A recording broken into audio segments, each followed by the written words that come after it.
Good afternoon. My name is Ashley Zamak. I am a customer service specialist in the Licensing and Regulation Division at the Liquor and Cannabis Board, and I will be your presenter today. With me, I have my colleagues Merwell and Ryan, who will help monitor your questions in the chat. You may send your questions using the chat option throughout our presentation, which is scheduled to last until 3 p.m. In the first half of this webinar, we will cover the topics related to business structure changes, including the procedure for change of location, what to do when you discontinue your business, and types of endorsements you may add to your business. Please be advised this session is being recorded. After the PowerPoint presentation is completed, and in the second half of the session, we will answer your questions. If we run out of time before answering all of your questions, we will post the answers along with the recorded session to our licensing classes page. These will be available to you within the next couple of weeks. Shortly after the session, we will also send you a short survey, and we would very much appreciate your feedback as it helps us prepare for any future events. Again, please send in your questions to everyone using the chat option.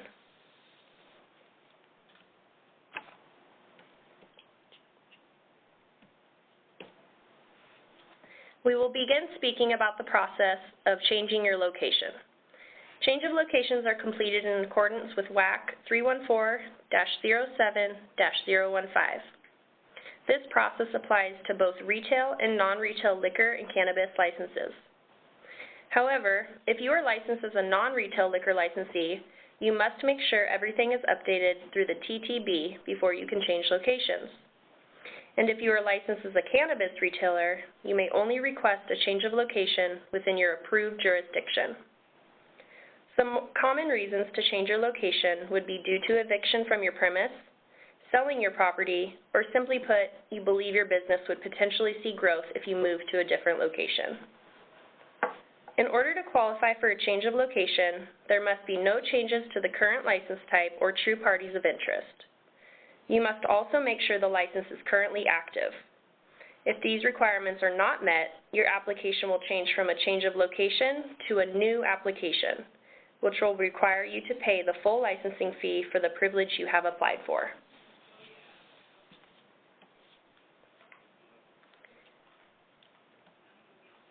To begin the process, you must completely fill out a business license application and submit it to Business Licensing Services. This can be submitted online or printed and mailed to BLS. A change of location requires a $75 processing fee, but BLS may require additional application fees as well. Once BLS receives the application, it will be processed within 7 to 10 business days and sent to the Liquor and Cannabis Board if submitted online. If the application is mailed, the processing time may be delayed by 2 to 3 weeks. Once received by the LCB, your application will be assigned to a licensing specialist who will be the point of contact for you throughout the rest of the application process. Applications are processed within 45 to 60 days and may require additional documentation and information from you as the applicant. Keep an eye on your email, as it will be the point of contact used between you and your licensing specialist. Check your spam and junk folders to verify no emails from your specialist land there. Once the process is complete and your new location is approved, a new license number will be issued, since license numbers remain with the previous location. For those of you who have been participating in the Responsible Vendor Program but moving to a new location, you must reapply for the RVP. RVP certification is not transferable. For those who aren't familiar with the RVP, here's a quick overview. The RVP is a free, voluntary self-monitoring program only available to off-premises licensees like grocery stores or beer and wine specialty shops. However, licensees who wish to conduct spirit samplings at their location, RVP is required. If you'd like to know more about the program, please visit our website at lcb.wa.gov. You can also contact RVP at the sites listed above. We will now talk about what to do when you decide to discontinue your business in the state of Washington. Similar to changing your location, this process applies to both in-state retail and non-retail liquor and cannabis licenses. In order to discontinue your license, you are required to contact your LCB enforcement officer and request to discontinue. The enforcement officer will then ask you some follow-up questions regarding reason for closure, as well as questions regarding removal of alcohol from your premises. Afterwards, they will fill out the necessary paperwork and submit the discontinued business request to our licensing division here at LCB. Once the process is complete, a discontinued business letter will be sent to the email address we have on file. If no email address is on file, or if the email comes back undeliverable, a copy of the letter will be mailed to the mailing address on file with the LCB. We will now discuss the process regarding temporarily discontinuing your business. Again, this process applies to both retail and non-retail liquor and cannabis licenses. Similar to permanent closure, you must contact your assigned LCB enforcement officer and let them know of your intent. They will ask you some questions and complete the discontinued business request to our licensing division here at the LCB. Once the process is complete, a temporary discontinued business letter will be sent to the email address we have on file. If no email address is on file, or if the email comes back undeliverable, a copy of the letter will be mailed to the mailing address on file with the LCB. Unless your business is approved for seasonal closure, you must reopen your business within 60 days of your business being put on a temporary discontinued business, or else your license may be permanently discontinued. You must also make sure to continue to pay any renewal fees, as well as any tax and reporting requirements that may be due during the time your business is temporarily discontinued. We will now move on to discuss the 17 different endorsements that may be added to retail liquor licenses. We will start with alcohol and candy. The alcohol and candy endorsement is only available to a grocery store licensee who holds a snack bar license. This privilege allows the licensee to sell confections containing more than 1%, but not more than 10% of alcohol by weight to persons who are at least 21 years of age. Please note that if a confection does not contain more than 1% of alcohol by weight, manufacturers of these confections are not required to obtain a license under RCW 66.12.160. Throughout the presentation, we will be mentioning about the MASP requirements, and I thought it would be helpful to give you a quick overview on MASP. The MASP stands for Mandatory Alcohol Server Training. To obtain a permit, you need to complete the LCB Certified Private Course. Once you complete the course, you will either receive a Class 12 MASP permit or Class 13 MASP permit in the mail, depending on your age. So who needs a MASP permit? If you work in an on-premises establishment, like restaurants, or conduct alcohol tasting at grocery stores, farmers markets, etc., you are required to hold the MASP permit. Be advised your permit is subject to inspection. Your liquor enforcement officer may inspect your MASP permit. If you don't have the MASP permit, the licensee may receive an administrative violation notice, and the employee may receive $250 monetary fine. For more information about the MASP, visit our MASP page at the link provided. You may also send your inquiry to the email address, and you may also call the phone number provided. The following endorsements are available only to beer and/or wine specialty shop licensees. There is no fee for either of these privileges. The Growler's endorsement allows for the sale of tap beer, cider, and/or mead to a purchaser. The purchaser may provide their own container, or it may be provided by the licensee or manufacturer, and is filled at the tap by an employee at the time of sale. The employee pouring must have a Class 12 MASP permit.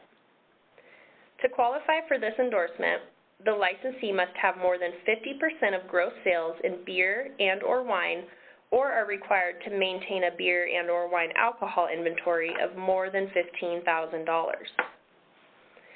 There is a beer wine specialty shop growler's endorsement acknowledgement form that needs to be included with these applications. This form is available on our website's licensing forms and applications page. You may also use the link provided on this slide.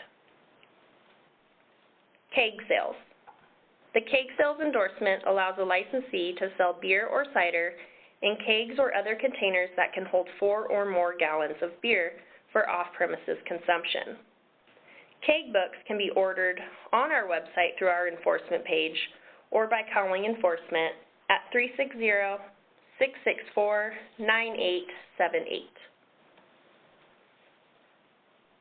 The wine retailer reseller endorsement allows a beer wine specialty shop or a grocery store licensee to sell wine to on-premises liquor retailers for resale at their licensed premises. It's important to note no single sale may exceed 24 liters per day per on-premises liquor retailer, unless the sale is made by a licensee that was a former LCB contract-operated liquor store. A federal basic permit is required for each location from which either of these licensee types will be selling wine to an on-premises liquor retailer. You can apply for this permit online with the Alcohol and Tobacco Tax and Trade Bureau at the link provided on this slide. A reseller permit may also be required to purchase liquor for resale. These permits are issued by the Department of Revenue, and you may contact them at 800-647-7706. There is a $110 annual fee for the beer wine specialty shops and a $166 annual fee for grocery stores to obtain this endorsement. I will now discuss our catering endorsements. The caterer endorsement extends the on-premises license privileges of a spirits, beer, and wine restaurant, beer and or wine restaurant, sports entertainment facility, and a beer and or wine tavern licensee to sell and or serve liquor at event locations on a specified date and at a place not currently licensed. You can only cater private, invitation-only events such as wedding receptions, birthday parties, and retirement parties.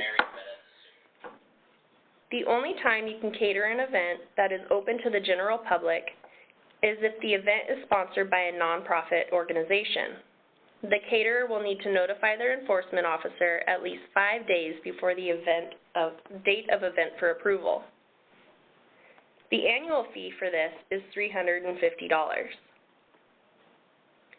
The caterer's duplicate endorsement allows spirits, beer and wine restaurant, beer and or wine restaurant, and a beer and or wine tavern licensee to store liquor at another location not already licensed by the LCB. The caterer must be catering at the licensed location on a regular basis. The caterer needs to be able to provide LCB evidence of ownership or a signed lease agreement for where the liquor is to be stored, as well as provide a sketch of the premises showing where liquor is to be stored and served. The annual fee for the caterer's duplicate is $20.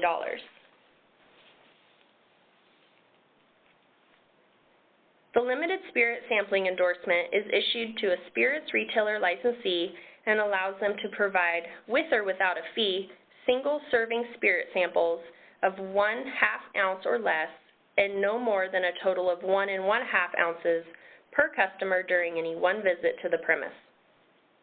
In order to qualify, the spirits retailer licensee must be enrolled in the RVP, and the employee pouring samples must hold a Class 12 MASP permit. The grocery store beer wine tasting endorsement allows a grocery store licensee to provide, with or without a fee, single serving samples of 2 ounces or less, up to a total of 4 ounces, to a customer during any one visit to the premise. The employee pouring samples must hold a Class 12 MASP permit. In order to qualify for this endorsement, the grocery store must operate a fully enclosed area of at least 10,000 square feet. There is an exception to this, though. If the store has less than 10,000 square feet and there is no other grocery store within the community that meets the square footage requirement, an exception may be granted. The licensee is also required to send a list of scheduled beer and/or wine tastings to their regional enforcement officer at the beginning of each month. The date and time for each beer and wine tasting must be included. You may mail or fax the schedule to your local enforcement office. It is important to note a grocery store licensee cannot have had more than 2 public safety violations within the past 2 years when applying for this endorsement. For both of these endorsements, a floor plan sketch outlining the tasting area and a sampling or tasting acknowledgement form need to be included with the application. It is also required for the spirits retailer or grocery store licensee to have fixed or movable barriers around the tasting area to clearly define it as such.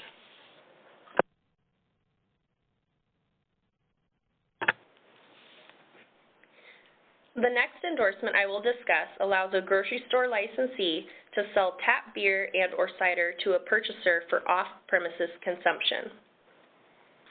The container can be any size and may be provided by the purchaser, licensee, or manufacturer. To qualify, the grocery store's wine and/or beer sales must be more than 50% of their gross sales, or they must maintain an alcohol inventory of $15,000. All employees operating a tap must hold a Class 12 MASP permit. The grocery store growler's endorsement acknowledgement form, along with the annual fee of $120, needs to be included with each application. The International Exporter Endorsement allows a grocery store licensee to sell beer and wine for export to locations outside the United States. The beer and wine sold under this endorsement must be intended for consumption outside of the United States. Any beer, strong beer, or wine sold under this privilege must have been purchased from a beer or wine distributor licensed to do business within the state of Washington, and must be sold at a price no less than the acquisition price paid by the holder of the license. The annual cost for the International Exporter Endorsement is $500. A non-club event endorsement is issued to spirits, beer, and wine private clubs and spirits, beer, wine restaurants not serving the general public, and allows for the use of club liquor for non-club, member-sponsored events. Attendance to these is by invitation only and may not be open to the public. The annual fee for this non-club event endorsement is $900. The off-premises sale private label wine endorsement allows a sports entertainment facility licensee such as Safeco, Key Arena, and the Tacoma Dome to sell privately labeled wine by the unopened bottle for off-premises consumption. The off-premises sale wine endorsement allows the 3 licensee types shown to sell unopened bottles of wine for off-premises consumption. There is a $120 annual fee for each of these endorsements.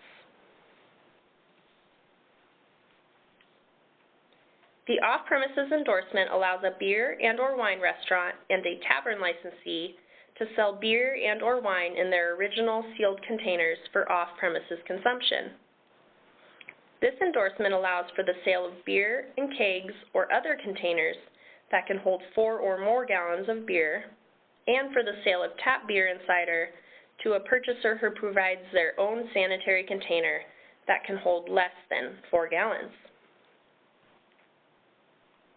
A Kegs to Go endorsement allows the holder of a spirits, beer, wine restaurant liquor license to sell beer in kegs or other containers that are capable of holding 4 or more gallons of beer. This endorsement also allows the licensee to sell, for off-premises consumption, tap beer to a purchaser who provides their own sanitary container. The container may also be provided on-site by the licensee.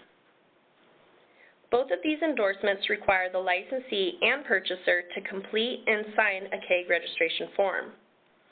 Keg registration books can be ordered online through our liquor enforcement page or by calling the enforcement customer service number.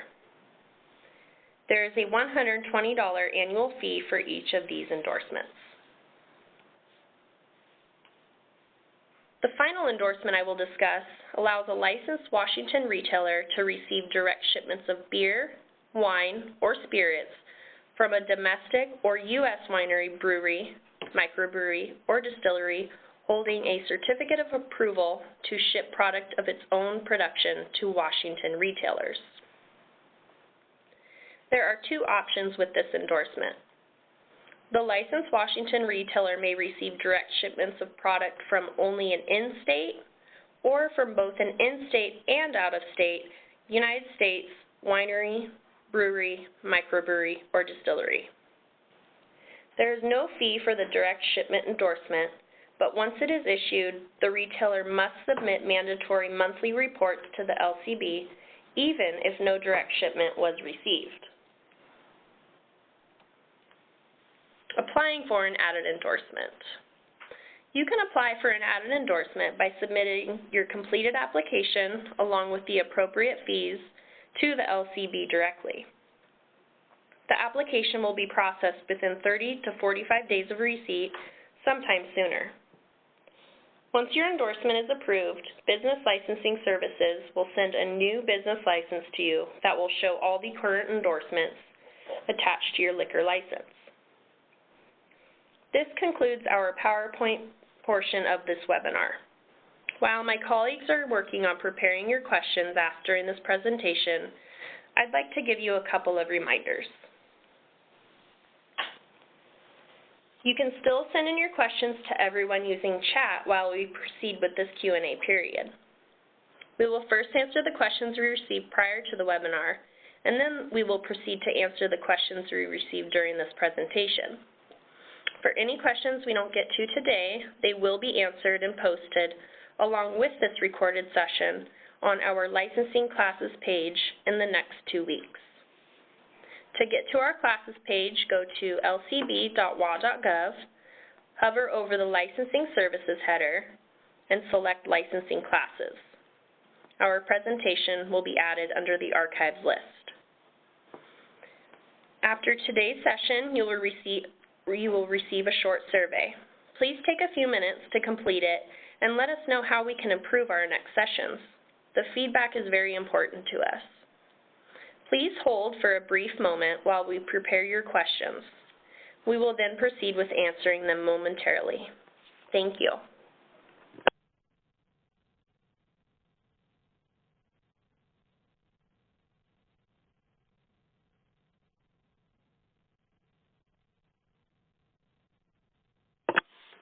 Hello, my name is Ryan Nielsen. I am a customer service specialist with the Washington State Liquor and Cannabis Board. I am here to answer the first set of questions that we have received. We received one question prior to our WebEx presentation, and it's a two-part question. The first part of the question is, what form do we need to fill out when renewing our license if we are changing our business from a sole proprietorship to an LLC? And will they need to close their business or stop serving liquor while they are making this change?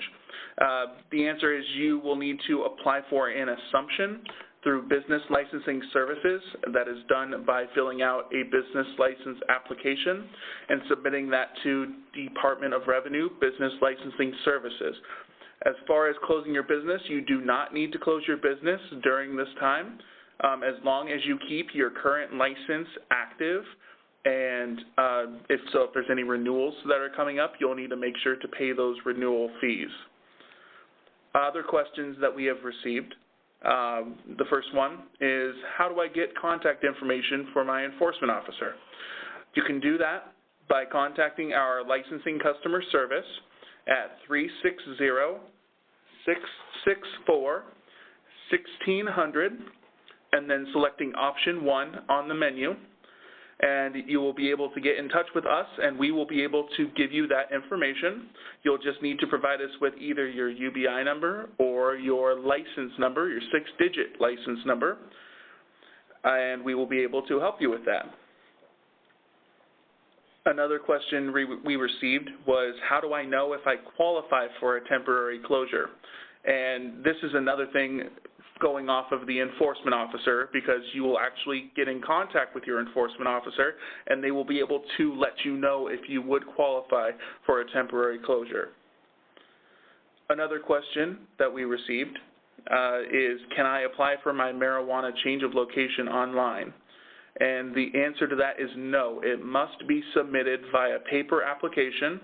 You have to print out the business license application, and you'll need to fill that out, and you will need to mail that in to Department of Revenue Business Licensing Service, along with $75 plus any applicable fees that BLS requires in order to process that application. And another question that we received from the chat was, when a new business receives a temporary permit for beer or wine, are they allowed to sell beer or wine before they receive their final approved license? And that is known as an interim license that you will receive. And yes, you may. If you do receive an interim license from your licensing specialist, then you may begin to sell beer and wine before you receive your final approved license. Now, please hold while we gather more of your questions.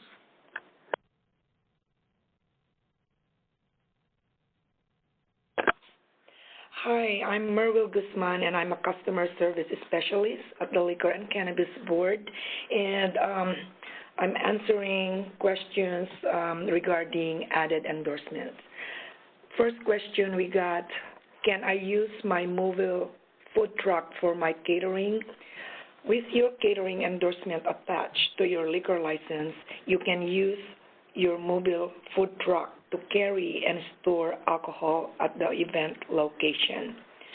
Another question we got, if there is no fee, can I email the added endorsement application? Yes, you can email your application to customer service supervisors at lcb.wa.gov.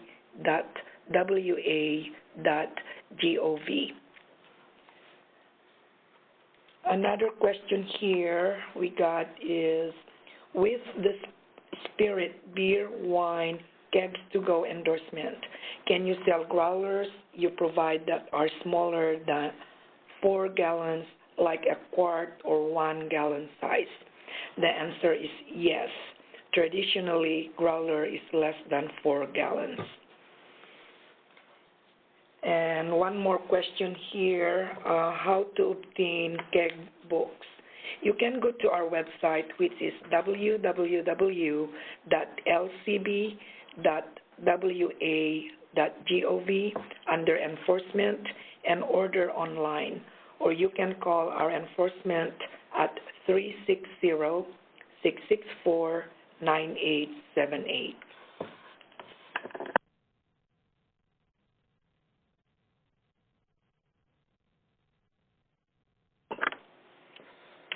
All right, that concludes our Q&A period. For any questions we didn't get to today, they will be answered and posted along with this recorded session on our licensing classes page in the next 2 weeks. This does conclude our webinar. Thank you so much for participating today.